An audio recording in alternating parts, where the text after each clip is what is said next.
nakosala nini nakoétudier ange nini oyo aprotégeaka étoile na ye nakoyeba yango à partir de naissance et à partir na yango wana nde sikoyo nakosalela ye porte-monnaie angélique par rapport à date na ye au cas où que akutani na ba défaillance ou bien akutani na ba faiblesse à vie ba yibi étoile à partir de porte-monnaie angélique na ye il peut réactiver et dans le courant ce qui batterie si il charge il faut pas changer donc utilité à porte-monnaie angélique il peut réactiver son étoile ne ba et bandeli parce que eloko mo batu babosa na raté ndenge to sokolaka nzoto ndenge pe to sokolaka étoile siko biso to sokolaka nzoto mais étoile to sokolaka yango te dans la connaissance te aoyeba makambo yo te bato moni bebele ba récit ba tambola na kati ya ba conduite spirituelle so ba bi que porte-monnaie angélique eza biblique te Abraham azala ba porte-monnaie angélique to mona Jésus azala porte-monnaie angélique bombi se ko fana mbongo e ko fana libuma mbisi ndeni mbongo yo cha bon boso mbisi boso mbongo boko tena kati soko bimisa mobimba bimisa mobimba et ça papier on comprend mais mbongo evana na libuma mbisi evana mabisi ba bimisa porte-monnaie angélique. Pourquoi ezaleka mbisi? Parce que Jésus-Christ a botamaki na moi oyo signe astrologique n'est pas qui poisson. Makambo oyo, eza mamba lokuta. J'accepte de prendre de courir le risque pour na bino bandeko botala kabiso. Mais dis-moi tous à la sauver. Ici on nous dit quoi? Boti kolanda vidéo. Ézéchiel qui nous parle na kati ya bonzambe. Aosenga na bana nzambe ozana besoin ozala na porte-monnaie angélique. Porte-monnaie angélique pour sala na ngoni. C'est écrit où dans la Bible, bandeko? Où est enseignement nini où est kota na kati ya église? Et les gens sont là. Donc autozo mon azali, ça dit que comment on appelle ça? Eza magie, porte-monnaie angélique. Nani azana porte-monnaie angélique? Lui-même qui nous parle de Yamangamba porte-monnaie angélique, il habite où? Regardez dans des vidéos, regardez son église. Botala bilongi ya bato ba na kati église. Ce sont des gens bénis. Ça, c'est la magie pure et simple. Ça, c'est la magie. Pour te servir d'exemple, la charité bien ordonnée commence par soi-même. Ceux qui caca, à tietembi. Non, mais la bino va preuve. Bon, on a place ni au marambo iso bimela. Non, mais la bino va preuve naïe.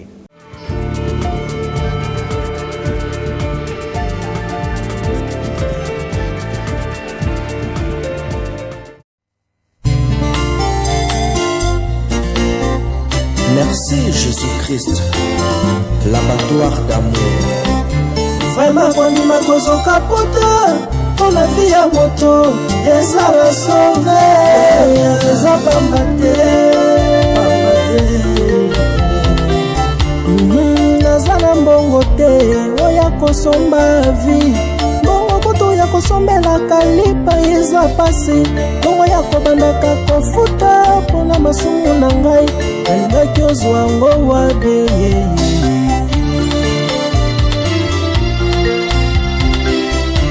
ngabeza na mbongo te oya kosomba vi bongo kutu ya kosalela provision kotia na ndako pasi bongo ya kobandaka kofuta pona masumu na ngai alingaki ozwa ngo wabe nasombaka ntaba mobimba nasombaka ngombe mobimbe mpo nakende kotumba ngo mpo nazwa bolimbisami ya masumu na ngai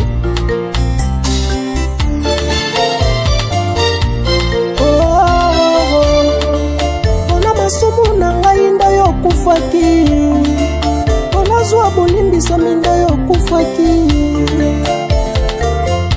Merci pour la Vérité et réalité, votre magazine qui vous informe, qui vous forme avec un divertissement très modéré. Bienvenue mesdames et messieurs amoureux de la culture d'excellence. Et en tout cas, si vous n'êtes pas abonné, allez vous abonner rapidement et cela c'est fait d'ailleurs gratuitement. Mesdames et messieurs, bonjour, bonsoir, tout dépend de l'heure à laquelle vous nous suivez. Nous allons aborder le tout premier élément, c'est la fondation Ndélé au cœur de la nation ainsi que l'orphelinat Famille du cœur Christ Rédempteur. À travers cette opération, vous qui êtes sensible au cri des détresses, pensez à ces démunis, pensez à ces enfants qui sont aujourd'hui abandonnés. Pensez à ces enfants qui sont aujourd'hui, qui passent leur nuit dans des rues. Et à travers cette structure, je crois que vous ne serez jamais déçus. Suivons, on se retrouve juste après. Bonjour, chers frères et sœurs en Christ. C'est votre humble serviteur, le pasteur Bayekele Guibobala.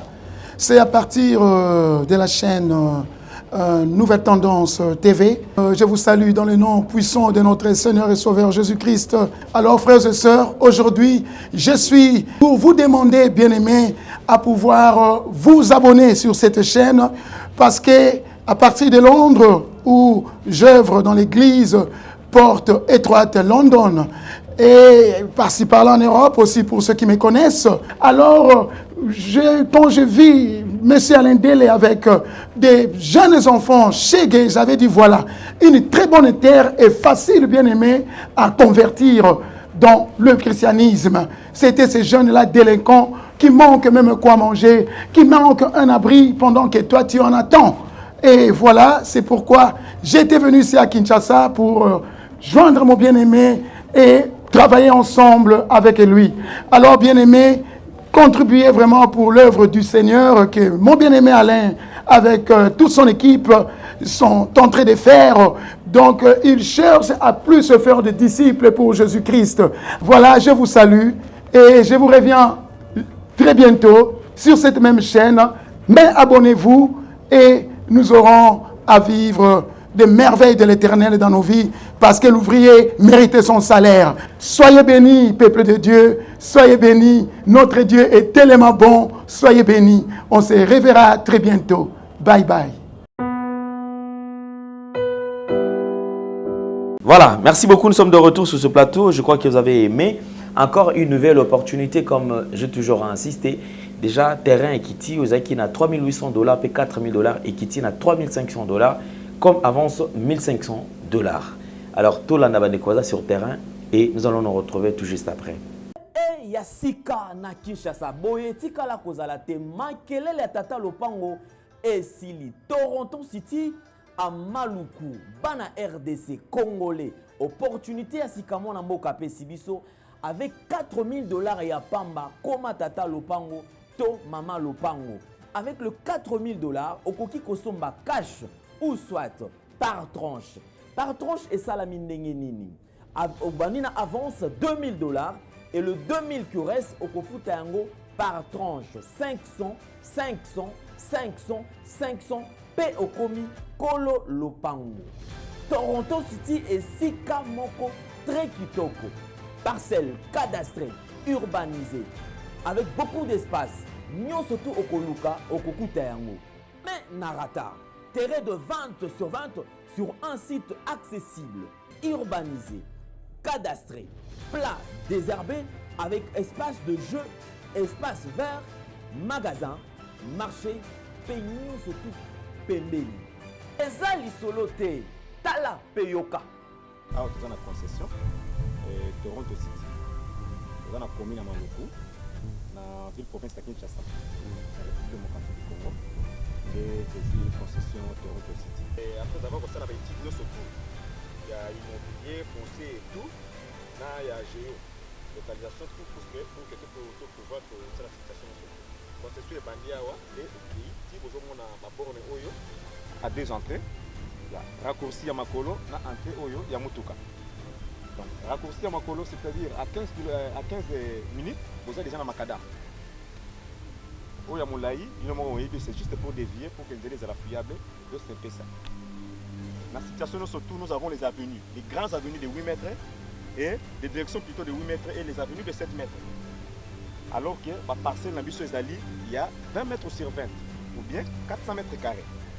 Voilà. Du fait que nous sommes juste à l'entrée, nous sommes National Cameraman pour que tu visites nous surtout. La réalité, vous voyez, les bornes sont là, les bornes cadastrales, et puis tu peux visiter nous surtout. Parce que c'est quelque chose à moulay. Concession à mounen est tellement facile. Komi tata lopango, tona komi mama lopango. Yoka pour tout contact. Je précise bien. Contact ya poto ezali.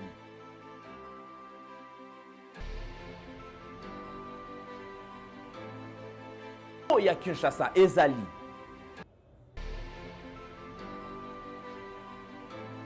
Mbongo ya muke avec $4 okomi tata lopango to mama lopango makelele ya bayer bayo.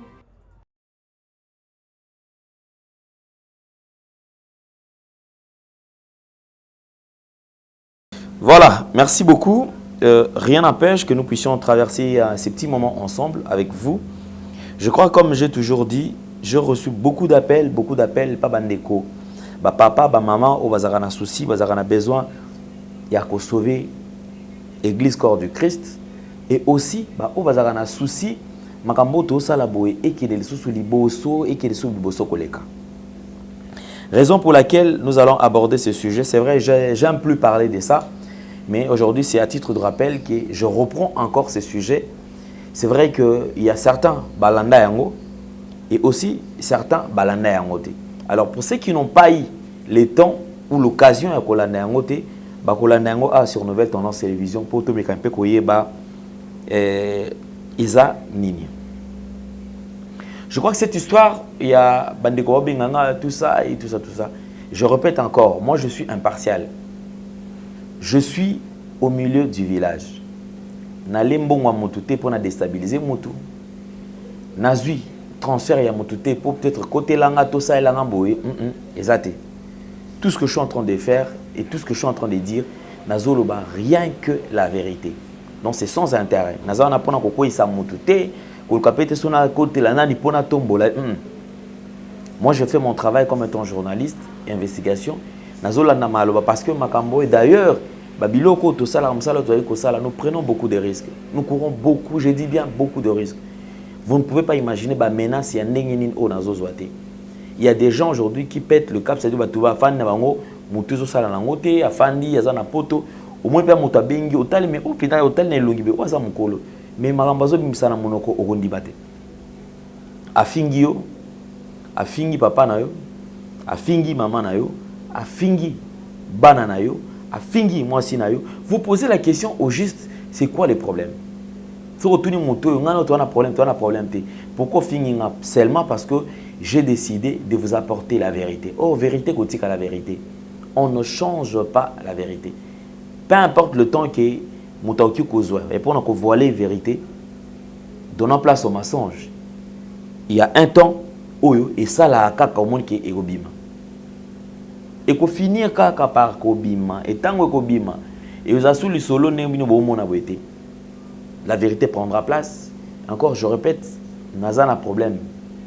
Na bande côté ni na de côté les cités. C'est que je fais, moi je fais mon travail. Et au moment opportun, tu la bino. Je voudrais aborder un sujet de honte. Ici, nous parlons d'un prophète. Et le prophète en question, je crois que Bino Ndebozana, non mais quand même côté la même image botale. Je voudrais tout l'anda image obisson ensemble. En ce qui concerne un prophète qui parle de la disposition. Il y a portefeuille, il y a porte-monnaie magique, porte-monnaie angélique.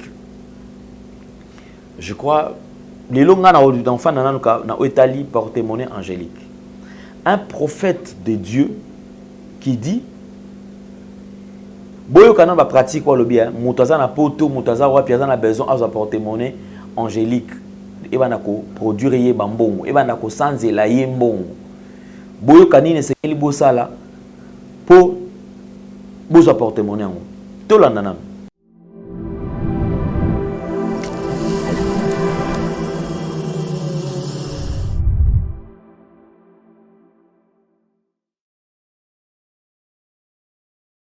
Ma bénédiction nyonso ya mutu esengela simba na mokili parce que mutu nyonso tanga bota makana mokili abota makana a bénédiction. Amen.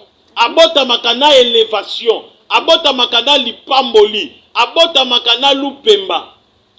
Siko demo wana azal na posa ya nini ya azal na posa ya nani aura na yo plutôt. Azal na posa ya aura. Une fois azui aura na yo. Aura wana nde mutu akokondense yango na porte-monnaie. Attends d'abord ma sœur. D'accord. Où est-ce porte-monnaie na ngai? Vous comprenez? Ok. Bon, mon ango keze akala. Na ko expliquer pourquoi c'est akala. D'accord. Alors, démon wana ako condenser aura wana na kati ya porte-monnaie. Il faut condenser aura na kati ya porte-monnaie. Mbala moko muto bango ba sacrifier. Démon wana akolia kaka signe vital na ye, aliena énergie cosmos na ye. Ya mwana wana ba boma kibe ya mwasi wana. Alors, orande ba kotisi na kati ya porte-monnaie. Cela veut dire mbongo oyo mwana mwasi wana babomi be mwana babomi esengela simba na vie. Ba million esengela simba na vie. Ba million na nyonso wana eye kokota na porte-monnaie. Ya mwana sikonde ebanda kobimela yo, soza na posa ya $1000 ebimi awa na porte-monnaie osaleli yango. Tandis que mutu esengela kasa elango a souffrir na tombe. Yango moni mbongo akisi bato akisi ya mayele balinga kolia mbongo ya balinga kolesa basi na bango ya bien te ou bien bana na bango ya bien te mbongo akisi bazo yango bapesa yango na ba chelele bandumba basi ya lokoso ba deuxième bureau ba troisième bureau bapesa bango nde mbongo akisi po bayebi ke bango bazo ba porter malheur mais baboya kopesa yango na bana na bango moko mutakisi akoza na mbongo yo zawana okemba boyo peso na ambelisa batu masanga. Et ça là vraiment. Oui, parce que alingi bino alingi o makaza bite. C'est là na pesa yo mbongo ya mituka na ngebu ebulaka. Mona mbongo ya mituka ebulaka ba yeli 50,000 après 25,000. Mais à celle dépense ya $10,000. Ake boîte ya musicien. Ou bien ake na boîte à dépenser $10,000, mais ya peso 25,000 francs congolais, mbongo uti na versement ya DCS ou bien ya catch. IEC soki IEC.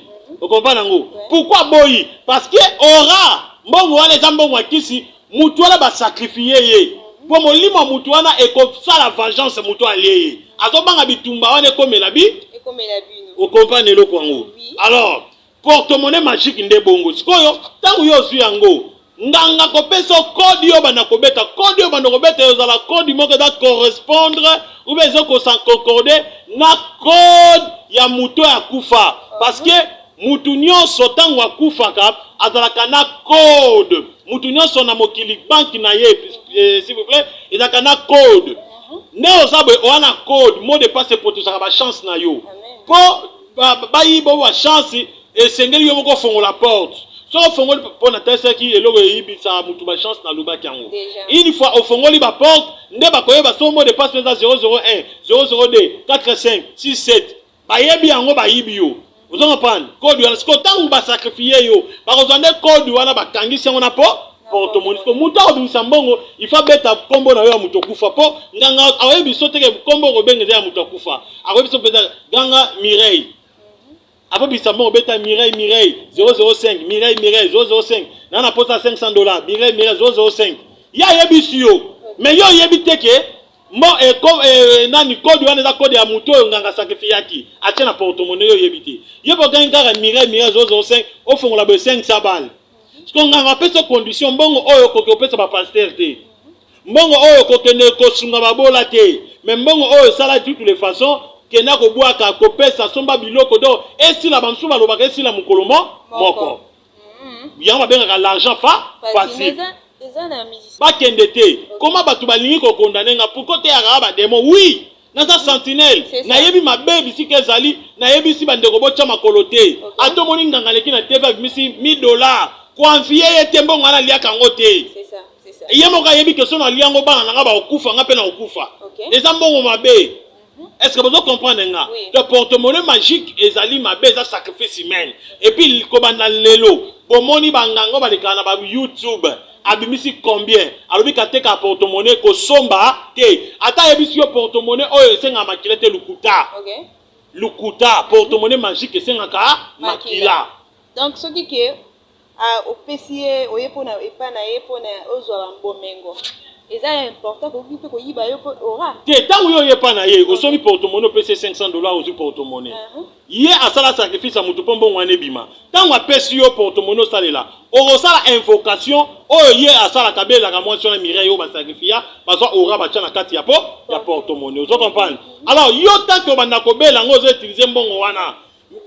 Chin oh bien TS ou bien sirène oh à ça qui sacrifice oh activa qui code wana. akosenga yo muto yo jusqu'au porte-monnaie nouveau détenteur à porte-monnaie asenga yo sacrifice pour continuer musala ya ko ba changer adresse non et comme pas mutu mususu donc nganga bano sela ngo po bazaki a contrat nanga do DS nanga alors nganga tekeli mutu parce que DS wana kolinga ta ko bimisa ngote yango mo ba tusomoni asomba porte-monnaie magique balakisi mbongo ndenge bimi tant ba pesi ake ameka mbongo ezo bima te soit bimi ka $100 à part $100 et si les bima raté pourquoi parce que contrat basala kango bino na DST nganga ne basala kina de na DSco pour mbongo ba na porte-monnaie na yo muto sombi il faut ça la contrat na DSO nganga sala kine ko contrat parce que DS wana ko sengo pe mutu yango esa déconseillé porte-monnaie basomba yango te po fongola matoyi boyo kanga omoni Satan a imita nyonso ya Nzambe. Nga nazolobela si porte-monnaie magique te. Nazolobela misala mabe ya porte-monnaie magique. Mais ce qu'on a na porte-monnaie angélique, tant abi porte-monnaie angélique et da porte-monnaie ya ba ange. OK? Alors, bato yo babatelaka étoile ya mutu et da ba ange. Mutu so lobeza Nzambe bien sûr. Na coordination na hiérarchie en Nzambe. Mais ba ange ne tozala na ba na mokili, ba militaire en Nzambe. Bana misala ya Nzambe ba osa la biso. Osaba même tant obundaka no de Jésus bitumba Yesu akitaro Yesu akitite. Lukuta Yesu akitarate. Moi combat muke Yesu atika tona kitanasi. Non. Ba ange nde ba kitaka ba ye na kata mokili. Alors, na kati ya porte-monnaie angélique, na porte-monnaie angélique ezalaka nini? Parce que mutu avant aya na mokili, les 24 vieillards bafana kana deuxième monde angélique babengango monde de guetteur monde de guetteur ezali bisika nyonso ba ame vandaka avant muta salama na mokili ba ame nyonso vandaka na monde de guetteur eza deuxième monde angélique kuna ba être o bazala kuna babenga bango ba les 24 vieillards bango misala na bango eza nini mission bango ezali ko placer destin ya mutu na mutu ça veut dire yo avoya na mokili bazui journaliste batie da destin na yo bayebi ke na mokili o bala ministre batie yo na kata destin bayebi ke na mokili o za grand journaliste batie yo na kata destin osomba ba jeep batie na destin osomba mapango batie na destin okosunga ba veuve batie na destin parcours ya vie na yo déjà batie na destin na yo yango babenga calendrier spirituel na kosala nini na ko étudier ange nini oya protégeaka étoile na ye na ko yeba ngo à partir ya date de naissance et à partir na yango wana nde siko na kosalela ye porte-monnaie angélique par rapport ya date na ye au cas où que akutani na ba défaillance ou bien akutani na ba faiblesse à vie ba yibi étoile à partir ya porte-monnaie angélique na ye il peut réactiver et dans le courant ce qui batterie si les charges il faut pas changer donc utilité ya porte-monnaie angélique il peut réactiver son étoile ne ba et bandeli parce que eloko mo batu babosa na kake ndenge to sokolaka nzoto ndenge pe to sokolaka étoile siko biso to sokolaka nzoto mais étoile to sokolaka yango te pour mutu moko lobo étoile sokolaka na parole de Dieu tango zoka Bible combien les batu to yoka ka Bible mais chrétien yo ki Bible zaka pauvre chrétien to jeune zaka pauvre chrétien zo lukanza zaka pe akufi pauvre il faut pas y beloko moko la parole de Dieu traite l'âme mais traite l'esprit te parole de Dieu yango zaka pona âme il faut mettre la pierre à sa place. La parole de Dieu est traitaka âme, mais traitaka esprit ya mututé. Pour étoile les fans esprit ya mutu. Ça comprend. Parce que esprit biso to sorola ngo te to sorola ande âme. To yoka le banza moni chrétien par la langue bana tongo ti lobby. Mais akebo alalinza. Mais azila ka tongo nzambi. Ebele ba kufa to kufa pauvre. Tango nzambe neni. Yo zo sala masturbation oteka étoile na yo. Oyaka na église oyoka le banzambe. Oyoka le banzambe osala ba repentance. Étoile de jour tekango kala, étoile de jour raté. Pour le cas de délivrance de jour raté. Il faut traiter des étoiles. Dans la connaissance te aoyeba makambo yote. Bato moni belé ba récit, ba tambola na kati ya ba conduite spirituelle. So dit que porte-monnaie angélique est biblique. Abraham a ba porte-monnaie angélique. Tout le monde a Jésus dans la porte-monnaie angélique. Bon mbisi ko fana mbongo e ko fana libuma mbisi ndeni. Vraiment. Mbongo yocha bon boso mbisi boso mbongo boko tana kati. Soko bimisa mobimba.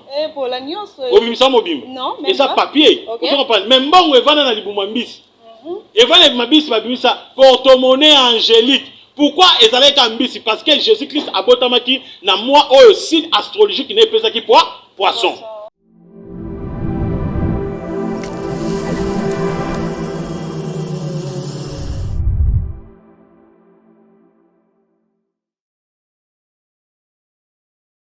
Voilà, là c'était un prophète. Hein. On a Ami Bengi, prophète.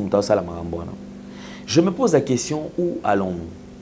Effectivement, il y a des infiltrés dans Katiaba Nazambi. Il y a des gens qui se sont infiltrés. L'autre fois, j'étais en train de vous parler de celle-ci, elle comme prophétesse. Je crois, Aza Awa, voilà. Elle est là, comme prophétesse.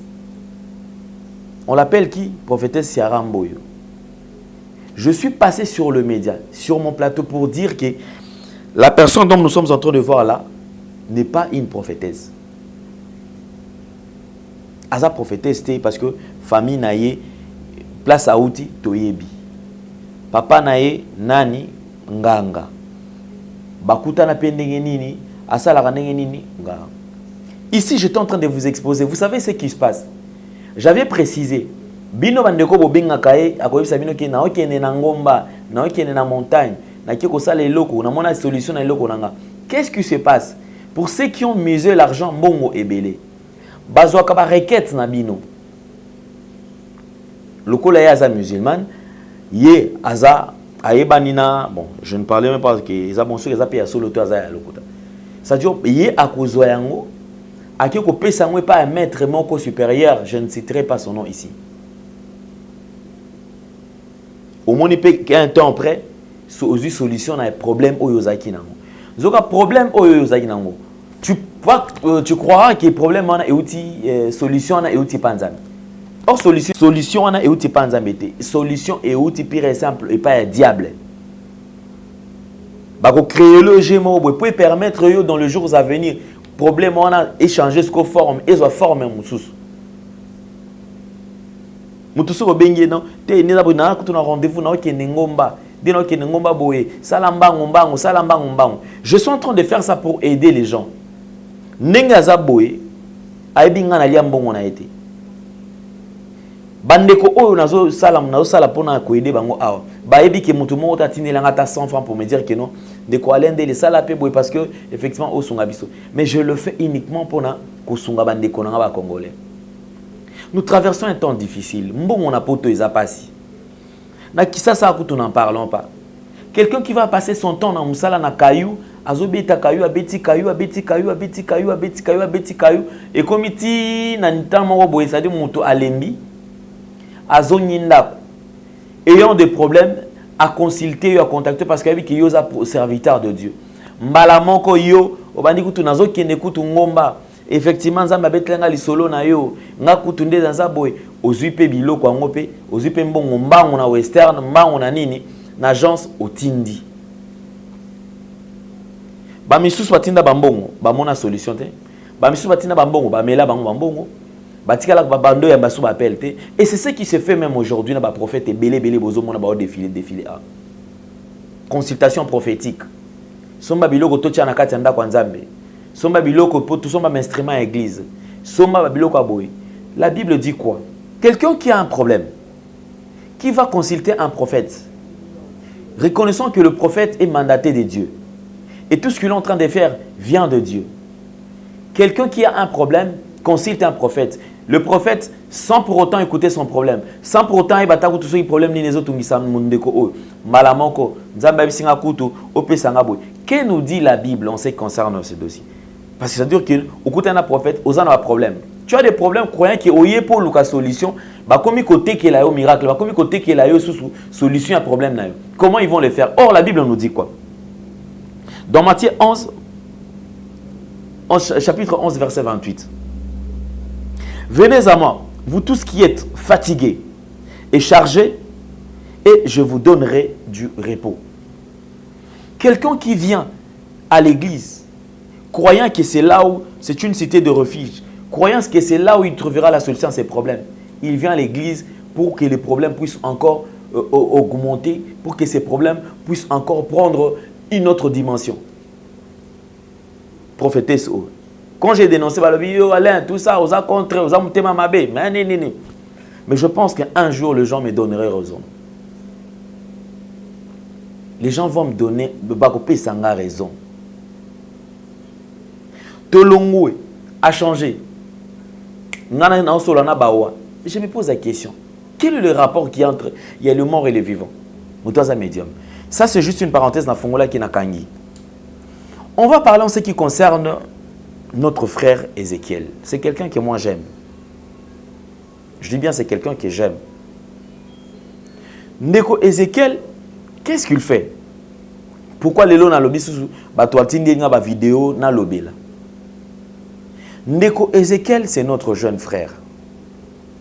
Aza prophète. De côté les melapéité, toyebi pété, né makambo kenaki. Mais nous sommes quand même contre Maramba pratique qui soit introduit dans Katia Mamba Bonzame. Ici, on nous dit quoi? Boti Olanda vidéo. Ézéchiel qui nous parle dans Katia Bonzambe. Aosenga na ba na Nzambe, on a besoin aux ala porte-monnaie angélique. Porte-monnaie angélique pour ça la nangoni. C'est écrit où dans la Bible, Bandeko? Où est enseignement nini où est kota na Katia église? Et les gens sont là. Donc, c'est-à-dire que comment on appelle ça?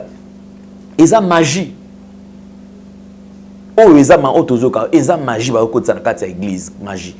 Ce frère, je lui ai dit, il faut ça l'attention. Repends-toi. Le frère dira quoi? Il va ressusciter Pouloulou. Il va ressusciter Pouloulou, qu'on lui donne les temps et tout, que la famille le contacte et tout. C'est quelques temps après que j'aurais appris qu'il a été contacté par la famille et qu'il avait pris fuite. Il ne voulait même pas se présenter, il ne voulait même pas parler avec la famille. Lorsqu'il a seulement compris qu'il s'agissait de la famille, il a enregistré leur numéro et il ne voulait plus décrocher aux appels. Jusqu'à ce que cette histoire est passée. Il nous revient lors de la disparition de maman Chako. Maman Chako a Koufi. Ndekwa bimi lisusu. Te maman Chako, tout ça. Ndekwa bimi, abia ko que maman Chako va contacter. C'est alors qu'il a été coincé. Il a tellement été coincé au point où moyen sous a sala autrement exaté. Moyen sous a forcé exaté. Moyen a sala nini exaté jusqu'à ce que il a présenté d'autres émissions pour natina na koskiver kokima. Au lieu de se taire et corriger les erreurs du passé, non. Il nous revient encore avec cette histoire de porte-monnaie angélique. Et vous êtes là, prenez les citrons, le feuille de laurier, prenez votre photo passeport, et prenez, je ne sais pas, le papier duplicateur, mettez les tout, et tout ça mettez dans votre porte-monnaie. Prenez un billet de $10, commençons par 10, montez jusqu'à 100, mettez là-bas, il y aura multiplication. Ça, c'est écrit où dans la Bible? Arrêtez de rendre aux enfants de Dieu un mauvais service. Ça, c'est un enseignement qui ne pouvait même pas avoir lieu. C'est un enseignement que vous allez en enseignement Oyo. Mais quelle méchanceté, Bandeko. Quelle méchanceté, je me dis bien. J'insiste, quelle méchanceté. Quelle manière de faire les choses. Motondimi na okaka ozwa biloko ya lokuta boye, olakisangwe pa bananza batupi bazobenga. Batupi bazobenga effectivement. S'il vous plaît, cachez bobo melanga ba numéro ba nana surtout parce que ceux qui ont besoin mais je ne veux pas ba toi contacter à partir de biloko parce que tout ce qu'il est en train de dire c'est ezama lokuta. Makambo oyo, ezama lokuta. J'accepte de prendre, de courir le risque pour Nabino Bandeko Bota la Rabiso. Mais dis-moi, tous à la sauver. Bien aimé, la Bible nous dit racheter les temps car les jours sont mauvais. Les gens qui nous entourent aujourd'hui, je vous assure que la manière dont ils sont en train de faire les choses, ceux qui osent prudenter, je te dis, Européen, la commercialisation maintenant de miracles, il faut apprécier que non, il faut payer moi quelque chose parce que il y a on est permettre ceux qui je ne sais pas ce qu'on a salanier. Moi ça m'écoeure, ça me dérange un peu. Ça me dérange sincèrement. Porte-monnaie angélique, nani azana porte-monnaie angélique. Lui-même qui nous parle de Yabangamba porte-monnaie angélique, il habite où? Quelle est la vie qu'il mène? Il a quoi? Arrêtez quand même des fois d'être de nous tourner en bourrique. Hein. Arrêtez de nous tourner en bourrique. La première des choses, avant de vendre cette histoire de votre porte-monnaie là à ceux qui sont ailleurs, parce qu'il dit il va activer, même à distance, il va activer votre porte-monnaie, Angélique. Ça, c'est la magie pure et simple. Ça, c'est la magie. Ça, c'est la magie. Il faut faire très attention. On a un prophète, au prophète, au colia moi nanayo. On a un prophète, au colia moi si nayo. On a un prophète, au colia maman nayo. On a un prophète, au colia parano. Il faut faire très attention. Il faut faire très attention. Il est venu ici lors de moi, il y a pandémie, Salamaki Awa. Qu'est-ce qui nous a amené comme évangile? D'ailleurs, Dieu m'a dit, combien de personnes ont été qui na kati bakisi wana? Et ceux qui ont été qui na kati bakisi wana ndeko. Il faut faire très attention. L'année la vie n'a pas bien.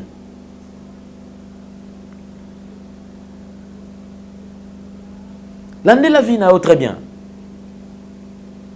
Il va t'induire en erreur au point où au Kourassou Soukobimate. Quelqu'un qui parle de la richesse, lui-même il n'est pas riche. Quelqu'un qui parle d'argent, lui-même il n'a pas d'argent. Quelqu'un qui parle de la transformation de la vie des autres, au moment où lui-même sa vie n'a jamais été transformée. Quelqu'un qui vous parle de millions, alors que lui-même il n'a même pas $1000. Et il est là, il doit courir derrière vous pour vous soutirer 100 €, 200 €, 500 €, 300 €, 1000 € pour lui permettre de vivre. Il vit derrière tout ce que vous faites. Quelle est la différence qu'il y a entre lui et un magicien? Parce que c'est ce qu'il est en train de dire. Banganga to monaka chaque midi pour au monde ngamo ke na selemba na sekuna ye mo azopesa tu solution ye mo azana solution te. Otalinda ku yo muto ke olukanganga olalaka na place nganga zolala mituni mais au juste c'est quoi? Je pense que pour te servir d'exemple, la charité bien ordonnée commence par soi-même. Même la Bible le dit que l'or et l'argent appartient à Dieu. Donc ça prouve à ce que Dieu, Christ, il est déjà au-dessus de tout. Il ne manque rien. La solution, tout, il en a. Mais je me pose la question, avec ces petits sorciers, pourquoi encore il faut encore leur laisser l'argent? Parce que si ce sont eux qui possèdent l'argent,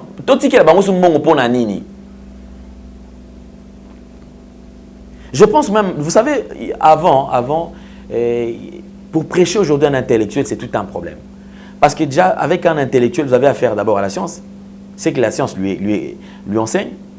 Et la Bible que vous lui amenez. Et il y aura comparaison sur certains points et tout. Qu'on ne se voile pas la face, bandeko. Toti kamamba lokuta otozo vivre oyo. Ces gens sont en train de nous distraire. Je dis un terrain tellement glissant, un terrain tellement glissant à niveau moko okoki kondimati. Je dis un terrain où il est tellement glissant au point où okoki kondimati. Bandeko.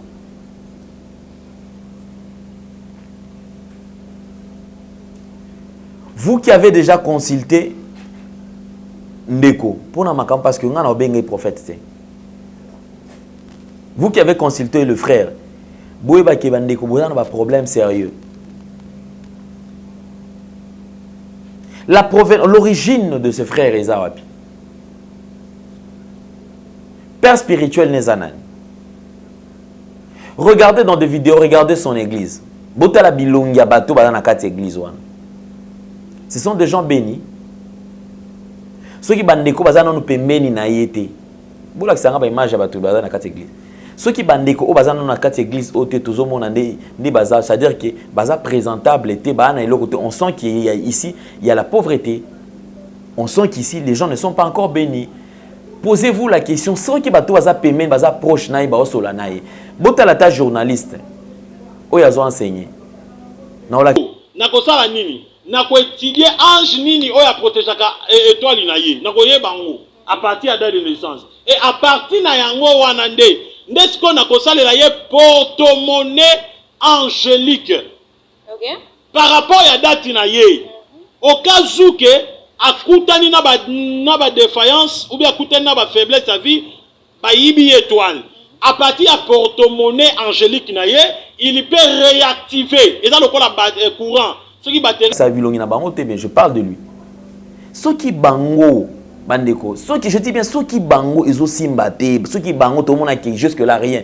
Dites-moi, comment est-ce qu'il a changé vie na bino, oh, tous les libanda, biso, oh, tous ceux qui, bino, tous à distance, ils sont en France, ils sont en Belgique, ils sont en Allemagne, ils sont en Angleterre, ils sont en Goma, ils sont en Bukavu, ils sont en Équateur, tout ça.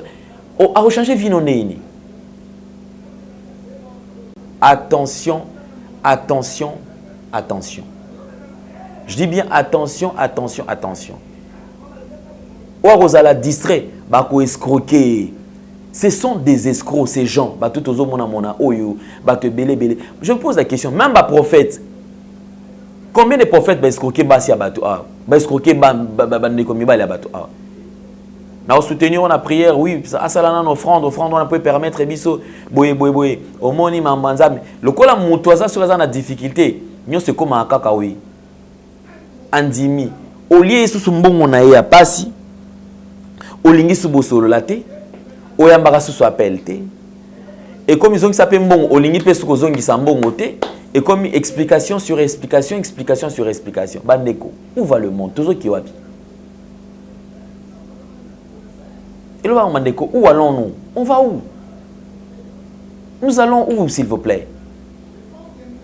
Arrêtez avec ces genres de comportement. Je crois que c'était juste brèche monte fungoli pour na makambo etali ndeko Ézéchiel. Bandeko, ça c'est de la magie pure et simple. Yemo ndazana azana porte-monnaie angélique té. Eza lukuta azana ngote.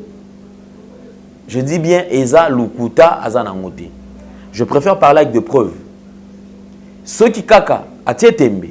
Non mais la bino ba preuve, bon mon na place nini o makambo ezo bimela. Non mais la bino ba preuve na ye. Merci beaucoup Nabino surtout au Koutani prochainement. Au revoir.